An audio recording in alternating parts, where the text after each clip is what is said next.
Escape from Tarkov is a game that you will absolutely hate, fall in love with, absolutely hate again, and fall into this endless loop of a love-hate relationship for the rest of eternity. However, despite all of the inconsistencies the game has when it comes to netcode and server desync and other issues, there is something that will always be ready to ruin your day and laugh in your face afterwards. That something is the scav bosses. These 5 motherfuckers right here. I'm sure you've seen at least one of these suka bliat screaming aimbot using drug-fueled bullet sponges at some point in your Tarkov career. I mean, look at this shit! He killed me! He killed me! He's shooting before he's around the corner, and then he gets down on one knee to propose to you with a round of 7 and 39 right between your eyes. Anyway. In this video, I'm going to do a very quick and brief rundown on each of the scav bosses in Escape from Tarkov just to help you get a general understanding of each one. This is not going to be a guide on how to kill any of them or anything like that, but if you search for that on YouTube, there's a ton of videos that can help you with it and a ton of great creators out there that have already done that. Oh, and one more thing. If you enjoyed this video, please give it a like and maybe even consider subscribing. Videos like this take a lot of time for me, and I would love to know how you guys feel about it and if you want something like this to keep happening as a regular type of video on the channel.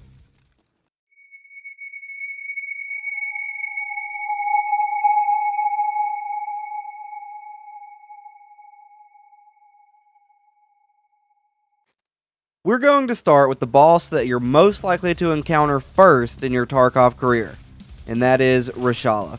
Roshala stays on the customs map and can usually be found in one of 3 locations. Those locations are dorms, new gas station, or the stronghold in the new area of the map. He can also occasionally be seen around the checkpoint area, however this seems to be very rare.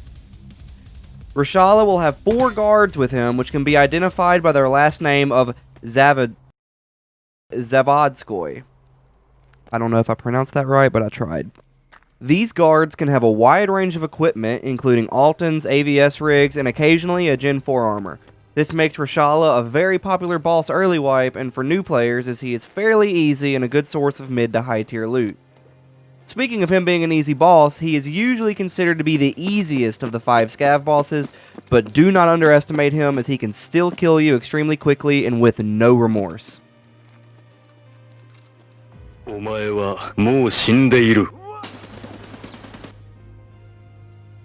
In my opinion, the easiest place to fight him is without a doubt inside of dorms. When he is at dorms, it's pretty easy to get inside of a room and just bait the guards in one at a time and take them on like that.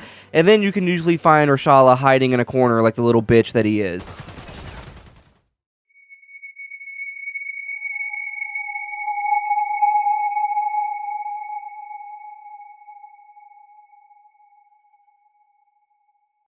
The next boss we will talk about is Sturm. Sturm can be found on woods and is accompanied by 2 guards at the lumber mill in the center of the map. Sturm is an extremely deadly boss as he can use his SVD to kill you from a distance without you ever even seeing him. He can be identified by his jacket, which I really wish would be a clothing item for your PMC, and his signature 3-shot burst of his SVD.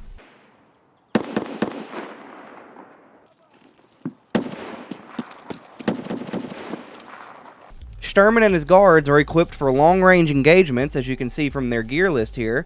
However, they can strike you down from any distance, so don't think getting close is the key to winning this battle. They are also very good at hiding. The guards can sit in a bush and shoot at you and make it extremely difficult for you to see them, if you can see them at all, which can cause you to die as you don't know where the shots are coming from, so you don't know where to hide. The biggest reason for hunting Sturm is because he carries the Holy Red Rebel Ice Pick. This item is worth millions on the flea market, but it is infinitely more valuable to be used as a way to get out of woods and reserve as it opens up a new extraction point on both of these maps.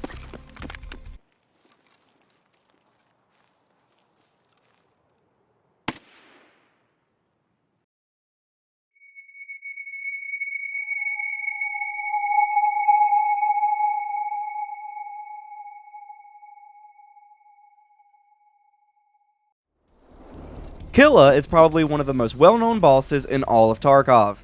He is found inside of the mall in the interchange map, and he sports his Adidas tracksuit with his signature Killa armor set. He is usually found in one of the stores around Kiba or Mantis on the first floor of Interchange. Unlike all of the other bosses, Killa does not have any guards with him. He is also considered one of the more dangerous bosses. He is very aggressive and will run towards you if he notices you. The scariest thing about him is his weapon.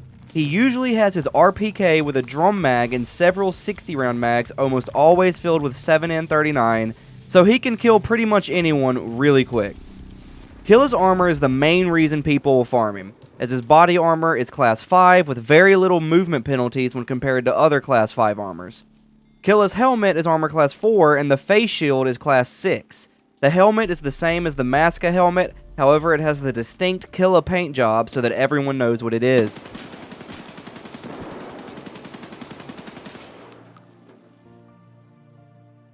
Also, your vision sucks butt cheeks when wearing this helmet, so most people use an Alton over the Maska. I cannot see, I'm legally blind.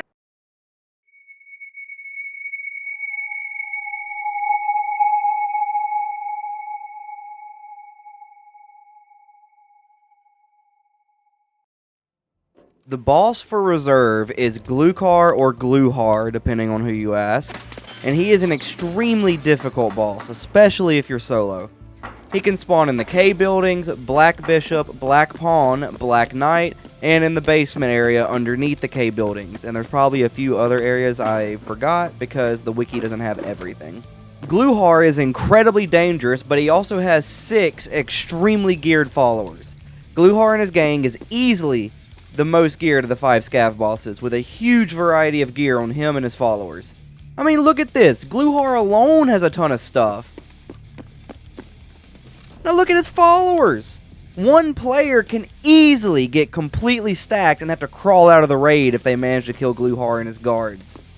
If Gruhar is carrying his Ash 12, he can kill you almost instantly. If him and his followers start shooting at you, get away and reposition. If you peek at the same spot over and over again, you are almost guaranteed to die.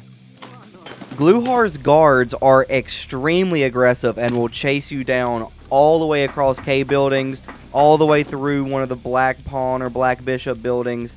They do not want you to get away. Look at this clip of when I was trying to get footage for this video of this guard going on the roof to chase me down. It was terrifying, dude.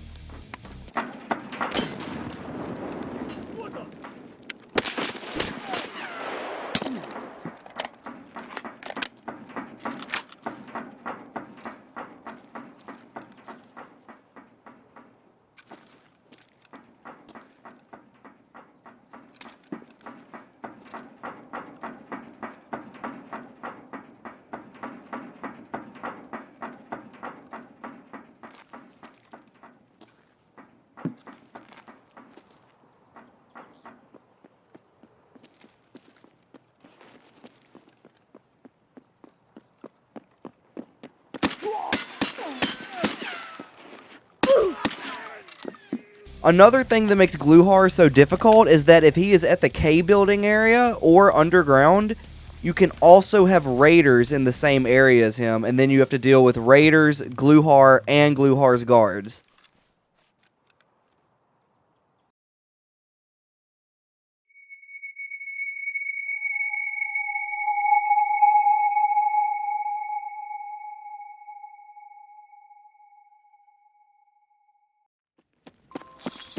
The last boss we have to talk about is Sanitar. Sanitar is on Shoreline and spawns on either the first floor of the east or west wing of the resort, at the pier, or at the cottages. Sanitar has 2 guards with him who usually have high level armor, usually class 5 at least, and tons of grenades and meds that they will use. Sanitar is the newest boss in Tarkov, added just a few months ago. He's known for being a giant drug head. This guy will stick as many needles in himself as he can find. Just look at his wiki picture, for crying out loud. Sanitar's 2 guards don't have a huge variety to their loot, and neither does Sanitar himself, but they do have a ton of stems on them, and this can be used to find all kinds of meds. His guards can also spawn with a Pastilli mask, so this could be used to try and get the mask for the Kappa container. Sanitar also carries the Sanitar bag, which is unique to him. It's just a different duffel bag with a rotated inventory, and it looks like a medical bag. That's it. It's really not that special. Sanitar can even sometimes kill himself by injecting too many stims. If this happens, you do not get credit for the kill, as far as I know. Sanitar also has a chance to drop either a key with blue tape or the key card with a blue marking. The key with tape opens a door on the first floor of Resort East Wing, and the key card opens a room in Labs which is usually full of meds and stims.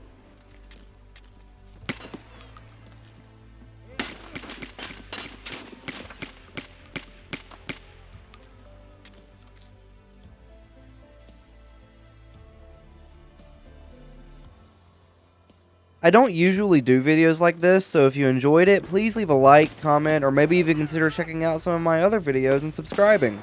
That way I'll know if this type of content is what you guys want to see. If you do check out some of my other videos, my Phasmophobia videos are my personal favorites.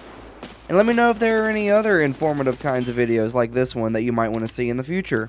Anyways, thank you for watching this far, and I hope you have a great rest of your day.